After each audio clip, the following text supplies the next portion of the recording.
Hey, thanks for tuning in. I'm Jared from 3C's Recreation, and today we're gonna help you guys decide between the purchase of a new 2-stroke or a 4-stroke beta motorcycle. We will be discussing the 10 major key differences between the 2T and the 4T models. Let's get into it. All right, so here's my riders for the day. This is Danny Fortner. He is now racing AA. Last year was your first year in AA. Yep. Last year was on a 350 4-stroke. He's now on a 250 2-stroke, which is over here. But you've had like a couple 125s. Yeah, two 125s. This is my second 250 and then the 350 last year. So it's 5 bikes in the last 6 years. Yep. This is Jared Fortner. He's 250A. Geez, let's count the bikes. Like 350 first, yep. 390. Yep. 250. Yep. And I had another 390 as well. Two 390s. And then 300 now. 300 2-stroke now. Then we got Mark, he's AA. He's also got his GNCC Pro card, so XC1 Pro. Mark's had a bunch of stuff. He was actually the first guy to get a beta from me. Beta's rule was that we had to buy 2 bikes back in 2012, so I called him and I was like, I'll take one if you take one, and that's how he became a beta dealer. Fast forward to 2014 and we were the 6th largest dealer in the country, so huge thanks to these guys. They've pretty much been my backbone as far as the bikes go. My name is on all of their stuff. But Mark in specific has had a ton of betas, 350s, a 450 mixed in there, a bunch of 125s. 250. 250? Yeah. And then back to a 350 again. Yeah. I think it's your third 350. Yeah, or fourth. Third or fourth. So Beta's sales responsible in this group is 30%.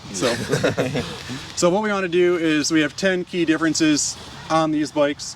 And when you're trying to decide what to purchase, hopefully we can help with all of our feedback. You can see we've all ridden every model pretty much, and so 2-stroke, 4-stroke, hoping to help you guys make that decision. So the first topic that we can talk about is weight. When we're riding a 2-stroke versus a 4-stroke, the 4-stroke weighs a little bit more. What are your thoughts? Yeah, I mean, from my 350 to the 250, I think it's about 25 pound difference. That's definitely noticeable when you're riding. But I mean, the 4-strokes are smooth, so it kind of makes it seem like it's not like that. But when you fall over in the woods or when you're trying to push it up a hill, you definitely feel that weight. It'll get you. I agree. Like the beta rideability, like so when you are on a bike in the woods doing single track, I think they both feel good. But you're right when you're pushing it. Yeah. How about you, Jared? Yeah, I think the 2-strokes feel light and nimble when you're riding them in the woods, and then the 4-strokes being just a little bit heavier, you can definitely feel the weight when you're trying to throw it around through the tight trees and stuff. But it's not a ton. It's usually pretty good. I usually only feel the difference when the bike's off. Yeah. I mean, That's true. once I'm going, it's a different riding style for a 2-stroke versus 4-stroke anyway, and so it's just a different feel altogether, and I don't really notice the weight. It's just a different power, so. Yeah, like Danny said, I'm usually one cartwheeling, so I have a lot of experience pushing. So I guess the second thing would be the engine power and the engine braking. So obviously the 4-stroke has a more consistent engine power to it, a longer curve. We can be in the wrong gear on a hill climb, where the 2-stroke maybe we need to be a little more specific in choosing where our shift patterns. For sure. You're back on the 2, so. Yeah, I'm back on the 2-stroke now. In the first few hours on the bike, I was trying to ride it like the 350, and it was not working at all. I was just about spinning out and having to work the clutch a little more. Yeah. But the 2-strokes, you can, if you get used to working that clutch and like feeling the traction and stuff, they're nice. But the 350 is like flat stuff, like flat field sections, definitely way more controllable power and like smoother. So you kick out of the woods, whether trail riding or racing. For sure. You just get more traction in the fields for sure. Yeah, that's definitely right. What do you think, Jared? I think with the 2-strokes, the power comes on a lot stronger. You get a whole bunch of power all at once, and if you're not ready for it, it's definitely something to watch out for. You can get in some sticky situations for sure. Yeah. But the engine braking on the 4-strokes is something I personally love. I like when I chop the throttle, I get a whole bunch of engine braking. It helps slow me down, especially when I'm riding on the balls of my feet and I don't have my foot right on top of the back brake pedal. I always rely on the engine braking to help get me slowed down for the turns. What do you think, Mark? I don't really know anything about dirt bikes. I mean, I don't know. Like, definitely just switching from 2-stroke to 4-stroke engine braking it takes you a little while to get used to, and I don't know. Like, I like the 2-stroke no engine braking just because it keeps me on more of an edge, like going faster than I want to go, and then I enter the corners faster. But the 4-stroke traction and power is just more predictable. I mean, For sure. I think I can be more out of shape racing a 4-stroke because if I get tired, I'd say I get at the true. wrong, Sure. like I'm on the hill in the wrong gear and I'm like Yeah. just gonna do it. The Yeah. 4-stroke gets me up it, where the 2-stroke I'm like the one race I cartwheeled down the hill in the 2-stroke last year and I broke the case cover on it. Oh yeah. Probably if I was on a 4-stroke it might have but that was my second lap, so I have no excuse about being tired. It was Yeah. I don't know if I Just really me. ever got arm pump on the 350. Like they're That's so true. smooth. That's Yeah. true. It's definitely easier to ride. you're not clutching it all the time. Yeah. I'd agree with that. Yeah, you don't have to use the clutch hardly at all or nearly as much, and he's right. Since it is a smoother power, it's more predictable, so you can get your body in the right position. You don't have to deal with as much arm pump. That's the same for me as me also. For sure. So that brings like up engine temperature, and that's another main topic between these two bikes, I believe. I think on the 4-strokes, we had a lot more issues from 2012 to 2014 back when they were carbureted. Now that the 4-strokes are fuel injected, we've had awesome success with them. Very rarely do we have a bike overheat on the 4-stroke stuff. 2-strokes though, they spin a lot less RPM, so they're consistently just cooler. Yeah. For me, trail riding a 2-stroke, I can be behind my 10-year-old just bopping along in second gear while he's on his 85 and just be comfortable. I know the bike's not overheating. So I'd rather have a 2-stroke in that situation. If I'm following my kid, 2-stroke for sure. So engine temp for you, have you Yeah. had a problem with the 350 last year? Only in just complete swamp bogs where it's just sticky, sloppy mud have I had them overheat once maybe. But 2-strokes, I don't think I've ever had one blow cooling out. So Yeah. definitely a cooler running bike on the 2-strokes. I agree. You've had some problems though with your... I did. I think 2014 was about the muddiest year the Winnoa series has ever had, and every single race we were just getting inches of rain on Saturday and Sunday morning leading up to the race. And that bike wasn't fuel injected; it was carbureted, and I ran into quite a few like overheating issues where I blew all of the coolant out of my bike. I will say the Betas are probably one of the most durable bikes I've ever owned because I finished about 7 races with no coolant in my bike at all. Like I opened the drain plug and nothing came out, and my bike still ran after filling it up. But that's why I went to a 2-stroke the following year. Is just I wanted to be able to finish and ride hard through the muddy races and not have to worry about my bike overheating. I think I also learned on your bike, we never changed the radiator cap. And that was a huge learning curve. Once we changed your radiator cap.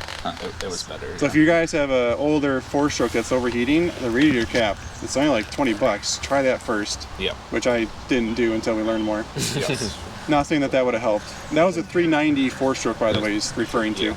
And that year I was one of the years I was riding a lot more and training and stuff. I was pretty fast, so I was riding really aggressive. I mean, that bike was on limiter pretty much the whole race. So You were coming off a 2-stroke, so you were kind of riding it. yeah. Yeah. I was used to riding a 125 2-stroke at the time, so I thought I could do the same kind of riding style on my 390, and that just wasn't the case as far as engine temperature is concerned. I remember one year with Mark, we were at Snowshoe, 2013 maybe, and Mark was Open A that year, and you were doing really good. I think you were winning it, and you got too close to a tree that had fallen over, and the roots ripped your radiator right off the bike. Yeah.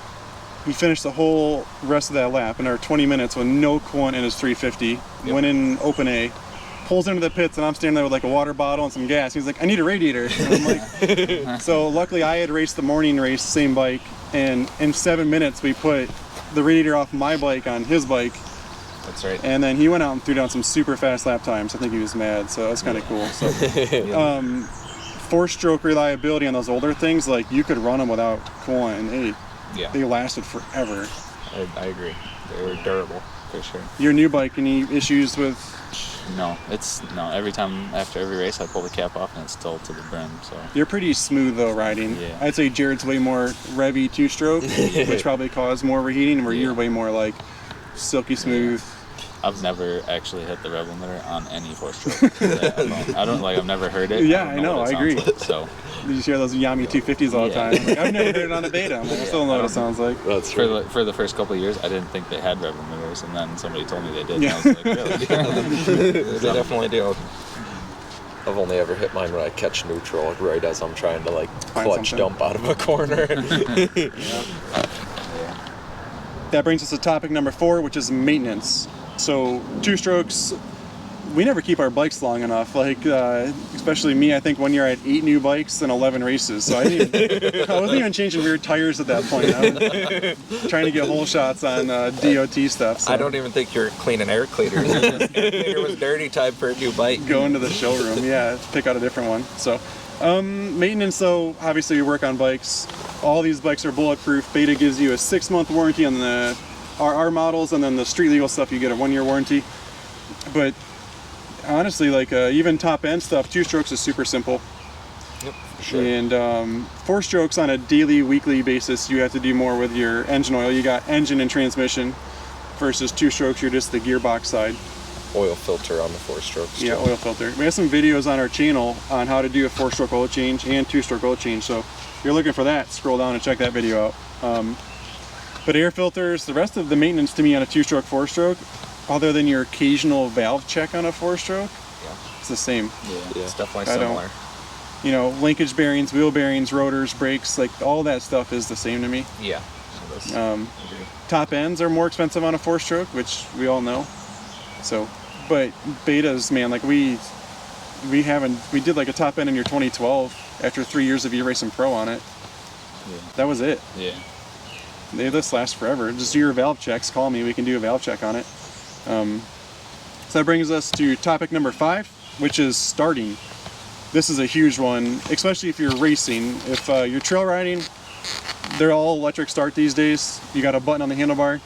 What's cool about the betas is they still give you the option for the kickstart kit, which we've installed in half these bikes already. They've got that kickstart kit, which is super cool. If you do find yourself where your E-button quits working, you've got a way to get out of the woods. I know Drew used it last year at the Hard Enduros. He used his, Kickstart. yeah, big time. He was in some valley in Texas. We were down there, and thank goodness he had that on his bike. So, but for racing specifically, 2-strokes. Yeah, for sure. Out on the 350 last year, I did like a aftermarket lithium battery, trying to get it to start as fast as other people's like 2-strokes, and even like the 250Fs, and it takes just a little bit more cranking than you want it to for a racing type application like that. So yeah, that's actually one of the big reasons I went back to the 2-stroke this year, was just better starts. For 'cause sure. It's just like Gets you up almost front instant. now, and you're with Yeah. the lead pack. For sure. A lot Yeah. easier to stay with the pack when you're With in 'em. front of it. Yeah, in front of it. How about you, Jared? Yeah, I mean, I never had any problem with the starts of the 4-stroke.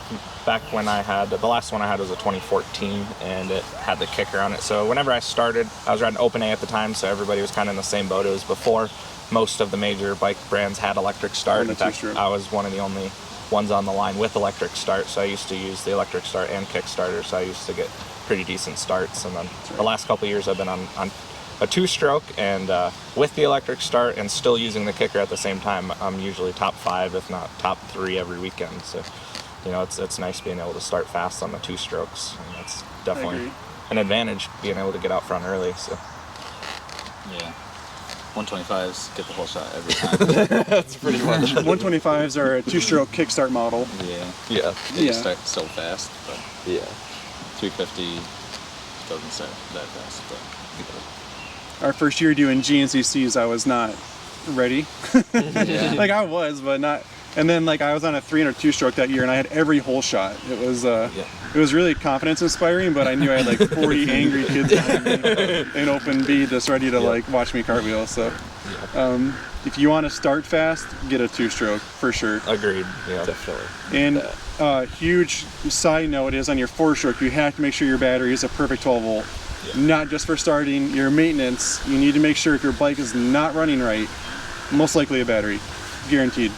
If it's barely idling, barely running, spits and sputters, put a new battery in it. So I think 2-strokes are going to win the start category. For sure. And with Beta still giving you a backup Kickstarter, nobody else is doing that. So props to Beta for leaving that knuckle on there for letting us do it. So number 6 is going to be traction, which kind of ties into power and starting and everything else. four strokes for sure. I can be on a hill, wrong gear, and like going up it, two stroke. Although I've always ridden the 300 two strokes, so these guys can help you more with other CCs, but the 300 two strokes are like a tractor. You get tons of torque, so. What do you think? In the like wet, slippery, muddy conditions, the easiest bike for me to like feel the traction and really like put it right to the ground, 125 for sure. Really? Like I ride it like a gear high and using the clutch, and like I can feel the back tire so good. All the muddy races when I was on a 125, I always did really good. Well, that's And good to then, know. like on the 350, it was a little harder for me to feel that, but since it's so controllable, it wasn't too bad. And then the 250, you definitely got to be working the clutch to try to put it down smooth. But Yeah. Think for me, I've always found it easier to get traction and maintain traction on a four-stroke, just because the power is so predictable. Like if you twist it a little bit, you know you're going to get the same amount of power every single time. Whereas on my 250, I always had to just pretty much keep the back wheel spinning. 'Cause I never had good luck just maintaining traction on it, so I kept it spinning most of the time. You just have to learn to ride whatever you're riding. Like, Yeah. for sure, they're all different. they're all different. But they're all good though. You just, Yeah. like you said, You you're can- so smooth on whatever you ride. It's like Yeah. you don't have a problem with traction. So you're not a great one to ask because Yeah. you're good. you're just there. The traction's It's not there. that I'm good. I don't know. I just keep riding it. Yeah. So traction, I'm gonna say four stroke just because Definitely the most controllable. it's just think easier. You four-stroke. can be in the wrong gear, still get some traction. Yeah. Two stroke, you're feathering the clutch sometimes. Yeah. So that brings us to point number 7, and it's going to be Carburator versus EFI. This is going to be on like the 2015 and newer betas. They went to the fuel injection, which helped with the engine temperature big time as well, by the way. So if you're on a newer 4-stroke beta, we really have zero issues with boiling. Yep. So for me, carbureted bikes are very easy to clean, very easy to maintain. You can pull your bike out in the spring, clean all your jets out, put it back together, you know you're good to go. EFI for me though, I can go to elevation and the bike's gonna run perfect. Yeah. That's a big thing for sure. I would say even though all the GNCCs we've been to, I've never rejetted any of your guys' two strokes. And we've been No. from Florida to Snowshoe, West Virginia. Yep. That's right. The bikes have always run good. Yeah, the carb, like the base setup on the carbs, I think is extremely good. Like I've never, Yeah. only once have I ever even adjusted the air fuel mixture screw on my 2-stroke. Other than that, like I've never touched anything. It just started. It always runs good. Runs clean. You know. So that's EFI. Obviously, you don't have to adjust anything. They're self-adjusting, I suppose, right? Yeah. Yeah, EFI, stepper motor reset, start it early in the morning, let it run, it'll reset itself. There's a video on that as well on our channel. So what do you think, Mark? Any issues with either of them? No. Also, 2-strokes always seem to be jetted well for our area from the factory. And, Yeah. I mean, I've just found like cleaning my air filter over the years, depending on what oil I would oil my air filter with, that has more of an effect on the jetting than anything. Just using the right oil, the thinner oil than certain ones. For sure. I think a big one right now that I'm just thinking of would be fuel consumption. So Well, yeah. like big time on these new 4-stroke EFI bikes. Yeah. You guys are racing every weekend, so what do you think, Danny? Yeah, on the 350 last year, I never stopped for gas once. I would do sometimes like the way the laps would work out. My lapse time would be upwards of 2 hours and 20 minutes, and I'd still have half a Yeah. tank left. So you'd And be 2021 350 race edition, but we did Yep. put the IMS big tank yeah, on. had the 3.5 gallon tank, but 2 hours 20 minutes, still have plenty of gas left. And then what are you doing? So last weekend you were 6th overall in the Wainoa. Yep. And I Uh, have same 3.5 gallon tank on the 250, and I took 2 gallons at my gas stop, and then I had about half a tank left. So Dude. burning probably 4 gallons Yeah, or so. you burn like another 2 gallons. Yeah, that's big. for sure. If you're Definitely. doing like an all-day trail ride in Colorado, Oh yeah, you'd go through yeah. 6 or 7 gallons. More gallons than you have. Yeah, for sure. that's not a good equation there. Last week on my 350, I didn't even fill it all the way up before the race. Seriously? I left it down like 4 inches because I was like, there's no point Gosh, hauling all that weight around when after the race it's going to be halfway full. So that's so cool knowing with a beta. You can be like, I don't even need a full tank. I'm gonna do a 2-hour race, double A. yeah, That's Where right. Last year on my 250, I ran out of gas. I tried to push in an extra lap past where I normally stop for gas, which is, you know, we usually do 6 laps, and I was leading 250A at the time, so I decided to go an extra lap, try to get a little bit more ahead of second place, and so I went for the 4th lap, and I ran out, and that was with a 3-gallon oversized IMS tank. I ran out of gas, so about 1 mile from my pit, so luckily I was able to push my bike down through the woods and get fuel and keep going, but yeah, I burned 3 gallons in an hour and a half on my 250. Mileage was not very good. So fuel consumption to me, I'm going to say 4-stroke EFI wins hands down. Yeah, Definitely. So if way you're just better mileage. even It's trail riding in West Virginia or trail riding in Colorado, EFI all day long. for sure. That brings us to point number 8, which is vibration. So Beta really cured a lot of that in 2020 when they went to the new counterbalance 2-stroke engine. Yep.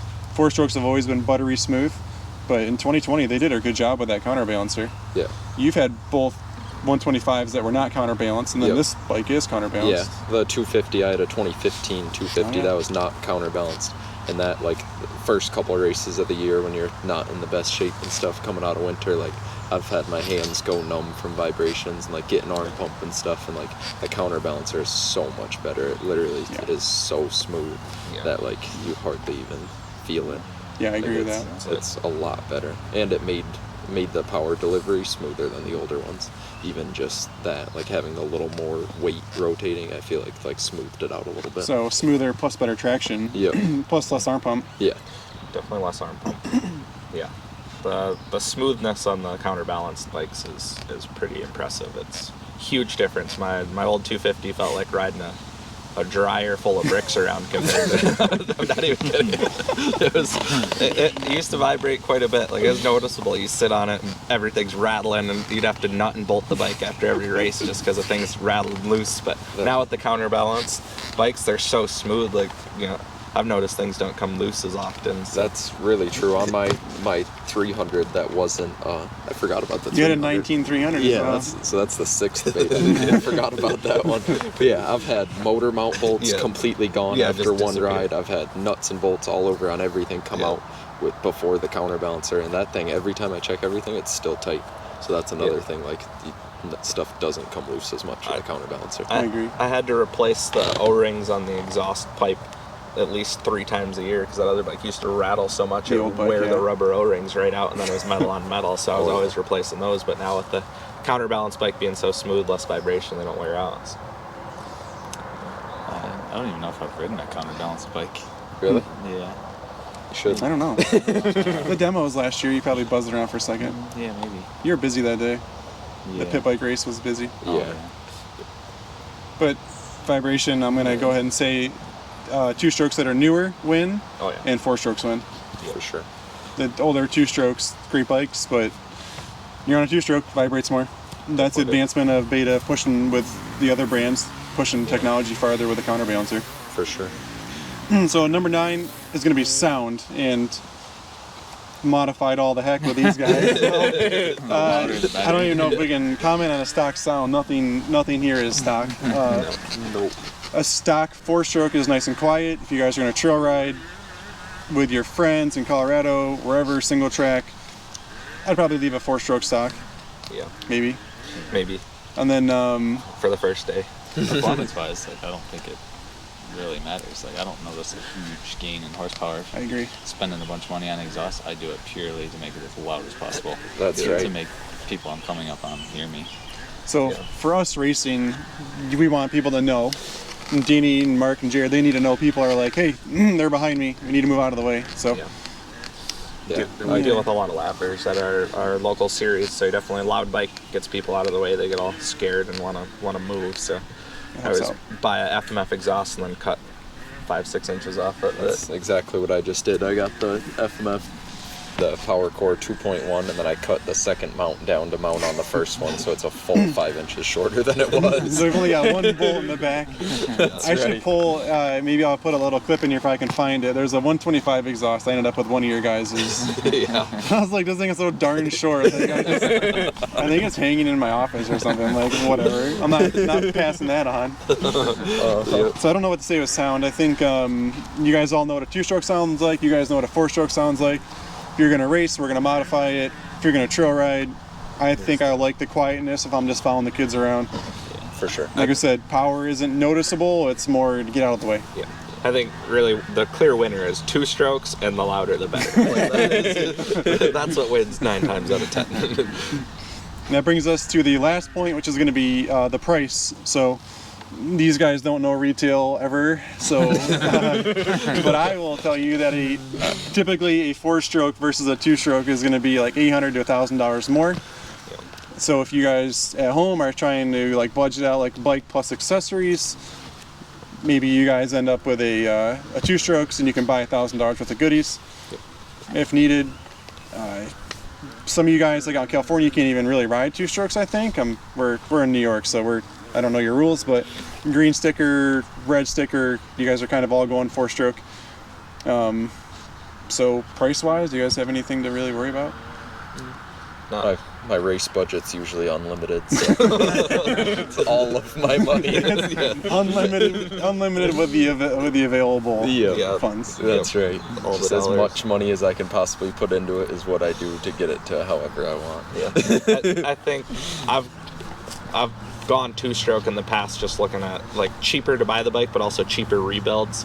Having to rebuild the bike, it's way cheaper to do a 2-stroke. So That's true. That factors in, I think, to the overall cost of the bike, and that's why I got the 250 originally. Was the overheating. I wanted not to overheat, and I wanted it to be cheap to rebuild. Yeah. And that was why I got that bike. I really don't rebuild them that often, so yeah. But I mean, it's in the back of my mind having to rebuild the 4-stroke. I just figure I'll bite the bullet when the time comes, and if it costs Take another mortgage out. When we need to do it, worry about it then. Yeah. So price for you guys at home, 2-strokes are cheaper, 4-strokes are more expensive. 4-strokes give you a lot of benefits with the EFI and more riding places, I think, and being street legal too. So accessories though, like hand guards, radiator braces, rear rotor guards, all the same price, same part number actually. Yep. So that's our 10 bullet points. Let's put you guys in some scenarios. Just what bike are you guys going to choose and where we are. So today we're in Colorado and we're going to do some single track, some little bit of roads to get to where we're going. What do you got, Danny? Colorado, probably a lot of elevation change, maybe some high-speed type stuff. Yeah. I'd probably go with a EFI 4-stroke for that, just for rideability. What are you going to go with engine size? Do you care? Probably 350. Yeah, right. Colorado, I'm going 500. 500. 14,000 Those feet. 500s are sneaky good, even here. You guys I've raced are- a couple. You guys are crazy. If we're in Colorado, we're gonna be in elevation. There's gonna be lots of rocks. When we do get off the logging roads, it's gonna be choppy. And so I'm thinking 200 2-stroke all day. Something light and nimble. Still has the E-start. If we're not racing, then 200 would be fun. Yeah, That'd be sweet for sure. that's the bike I'd go with. We're actually building a 200 for the channel this year. We've already ordered a 200. We're going to do a long haul test on that bike. Probably let these guys race it occasionally. Maybe. That's what's up. So it's cool though. I want to build a brand new 2023. We'll deck it all out, show you guys what we're going to do to it. Okay, we're going to go to Hard Enduro with Drew in Michigan last year. So it was rainy there and it was gnarly and tight. So what do you got? 300 2-stroke all the way. Yeah, Easy. I agree with that. 300 2-stroke, hard enduro. That's the only bike to ride. Probably 250 or 300. I agree too. I think like smaller bore 2-strokes just aren't going to be there. And then the 4-strokes, you don't see those at Hard Enduros. No. So, No, that would be. I took my Overheated. 350 to TKO that one year. You did? Yeah. That was hard. It was hard. I also raced the TKO on a 350, and pushing that thing through the rock gardens is not ideal. I think What that year- was maybe the only 4-stroke In the main That was event. 2013. Well, you made the main event that year, top 12. Yeah. On your, what was you riding that year? 350. 350. Did we ever take you down there with a 2-stroke? I took you guys. So they have another brother, Drew. We've gone to Tennessee Knockout with him a bunch on 2-strokes. Yeah. We were both on 350s for 2013 when we were there, and then we both had to ride Saturday to qualify through till Sunday. That's right. You won the overall that day. He won the overall on Saturday. Saturday, and then we made it, or he made it all the way to the main event on Sunday. It's a lot of riding. I remember gnarly. main event pictures of you pushing that 4-stroke up those waterfalls. Dude, 2-stroke might have been lighter. That's true. There it is. There's the 2-stroke. That takes us back to topic number 1. Weight. Yeah, that's right. So last scenario, let's go to Florida. There's a lot of staying, doing some GNCC down there. Sand. I mean, Sand. probably I'd go with the 250, right? Because that's my favorite bike right now. Okay. So that's what I got. And that's what you're on. What do you think, Jared? I think in the sand, just being in the like choppy whoops and stuff, a 4-stroke would be ideal. I would probably go with the 350 if I was doing the Florida GNCC. Yeah. I'd probably go 450. 450? Yeah. A little more traction? Yeah, there's so much horsepower lost in the sand. That's true. But yeah, Deep sand. deep sand. Yeah, the last 2 times I've gone to Florida, I've taken my 350 4-stroke for sure. Pretty excited. It's a good bike down there. Sand's deep and you can just kind of chug through it. Way less clutch work. Okay, last thing for you guys at home. Let's talk about top 5 accessories. We all have accessories that we put on our stuff. We're kind of coming off a racing background, so we don't have a lot of experience with like the luggage racks or touring accessories, but what do you think for accessories? For me, big tank is an absolute must. 2 strokes, yeah. Hand guards, radiator braces, and then shark fin so you don't bend your rotor over. Yep. And then other than that, pipe guard if you're on a 2-stroke, so that'll save you buying a Yep. pipe. Yeah. And then really that's about all that I've done to mine. Just protection type stuff and then bigger tank. The only other thing we did to your bike was a race harness kit That's true. to get rid of like all the extra wires, and then we Yeah. did a kickstart kit too. Yep, But those are bonus number 6 and 7 accessories, I guess. for sure. What are you thinking? Exhaust is number 1 for sure. You got to be able to hear the bike. Yeah, I guess that also. Yeah, Barkbusters, big tank. I really like the skid plates because I tend to hit stuff a lot, so that's good. And then I also like the moose bibs. That's an accessory I put on all yeah. my bikes because I hate Also. getting flat tires and I don't like having to quit a race because I got a flat tire. So. And so for you, I remember 24-hour race 4 years ago. Yep. Your tire balls all blew out all over the track. Yep. I had a sharp ditch, like That's right. 65 miles an hour with tire balls in, and my back tire exploded off the back rim, and my tire balls went everywhere. So ever since that race, I bought a moose bib there actually, and ever That's since right. then I've been running the bibs just because they're a little bit cheaper, and I've had better luck with I them. remember you coming into the pits like freaking tire balls all stacked, tucked in your shirt. I jammed all the tire balls in my jersey trying to save them because they're $5 a piece. But yeah. Jeez, for sure. I'd say for accessories, anything that protects the bike a little bit more and Yeah. makes me through a race where Yeah. you know, if I crash down a hill and smash my radiator or bend my rotor Yeah. or something. So I don't care what it looks like if it's durable. Yeah. That's what I go for. For sure. What's cool for you guys at home, Beta has a whole accessory tab on their website. You guys can pick out your accessories based on your model. You can call me, we give discounts on parts, free drop shipping right to your doorstep. So parts go from California, where Beta is located, right to your doorstep. I will give you guys discounts, so give us a call. I really appreciate you guys tuning in and watching. I know this is probably long, but a lot of fun content. Hope you guys enjoyed. Big thanks to my friends for always putting up with me and my ideas. So thanks for watching, and hope to hear from you. Thanks.